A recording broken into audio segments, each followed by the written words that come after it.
If you've ever watched the Nürburgring 24 hours for more than a few minutes, you eventually realize something very strange. This is supposedly one of the hardest endurance races in the world. Manufacturers spend millions to win it. Factory GT3 teams bring professional drivers, engineers, and state-of-the-art technology. Yet somehow, mixed into the same race, you'll also find ancient hatchbacks, bargain bin sedans, rolling memes, and cars that look like they accidentally wandered onto the track from a grocery store parking lot.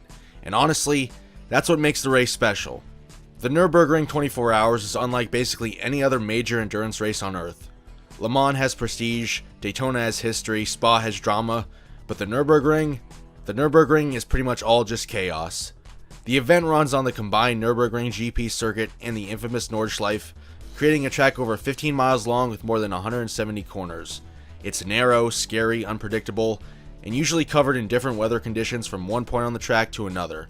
And instead of limiting the field to professional GT machinery, the race embraces the madness by allowing an enormous variety of classes.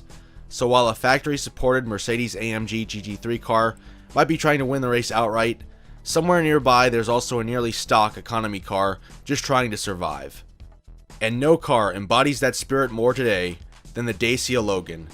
The reason everyone tuned into the 2026 Nürburgring 24. No, it wasn't for Max Verstappen, surely not. But yes, a Dacia Logan. A car whose natural habitat is usually apartment parking lots in Eastern Europe, has somehow become one of the Nürburgring's biggest favorites. The Ullis Garage Racing Team entered the Logan into Nürburgring endurance competition in the early 2020s, and immediately people fell in love with it. Because compared to the GT3 monsters all around it, the Logan looks completely ridiculous. It is slow. The thing runs lap time several minutes off the pace of the leaders. While GT3 cars blast down the long straight at nearly 180 miles an hour, the Logan looks like it's trying to merge onto a highway with a lawnmower engine. But that's why people love it. The Nürburgring has always had an underdog culture. You're allowed to bring your own car onto the track and drive it around during non-race days, and that rung what you brung attitude carries over into the 24-hour event. The good thing about endurance racing fans is that they cheer for teams running on tiny budgets that somehow keep going despite impossible odds, and the Dacia became the modern symbol of that spirit. Every time it appears on screen, social media explodes. Somehow the cheapest car on the grid became one of the stars of the entire event. But in 2023, disaster struck. During the night, the Logan was annihilated after contact with a Porsche GT3 car. The crash destroyed the car and instantly became one of the biggest talking points of the race. Fans online reacted like a national tragedy had occurred, which sounds absurd until you understand what the Logan represents. It encapsulates the idea that anybody could show up at the Nürburgring and belong there. Thankfully in 2026, the Logan finished the race, much to the delight of the fans. But even before the Dacia, the Nürburgring already had another great cult hero, the Opel Manta. If you've seen photos from the Nürburgring 24, you've probably seen this thing whether you realized it or not.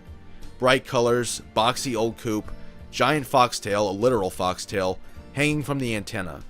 The Opel Manta turned itself into the mascot of the race. Somehow, against all logic, it kept showing up year after year, long after it should have disappeared into a museum. The Manta became legendary because it represented a version of motorsport that barely exists anymore.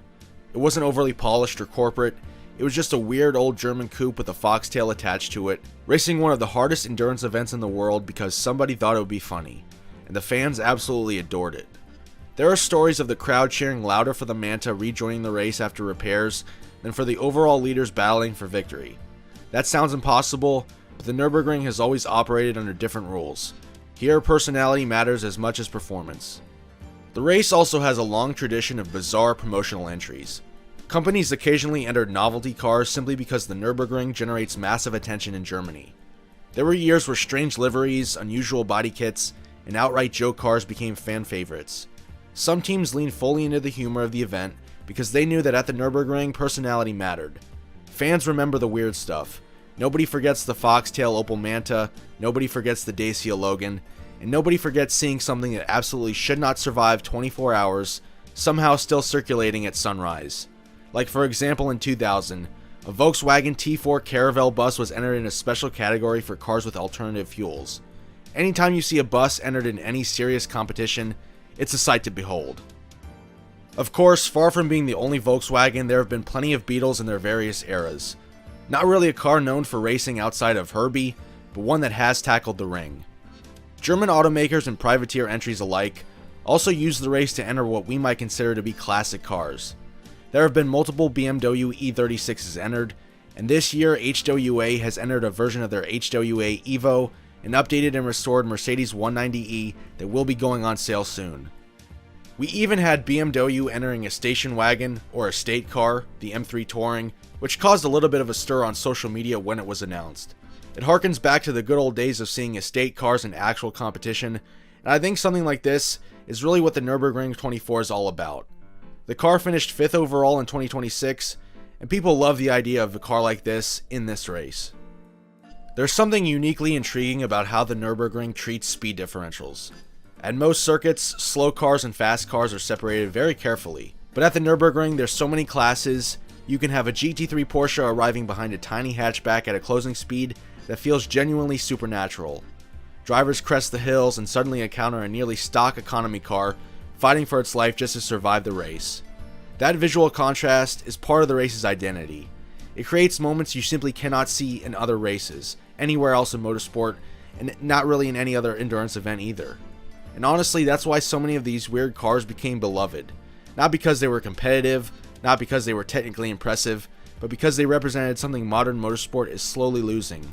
Randomness, personality, the idea that racing can still be weird. All of it happening on the world's most dangerous race course. Thank you for watching, and I hope to see you in the next video.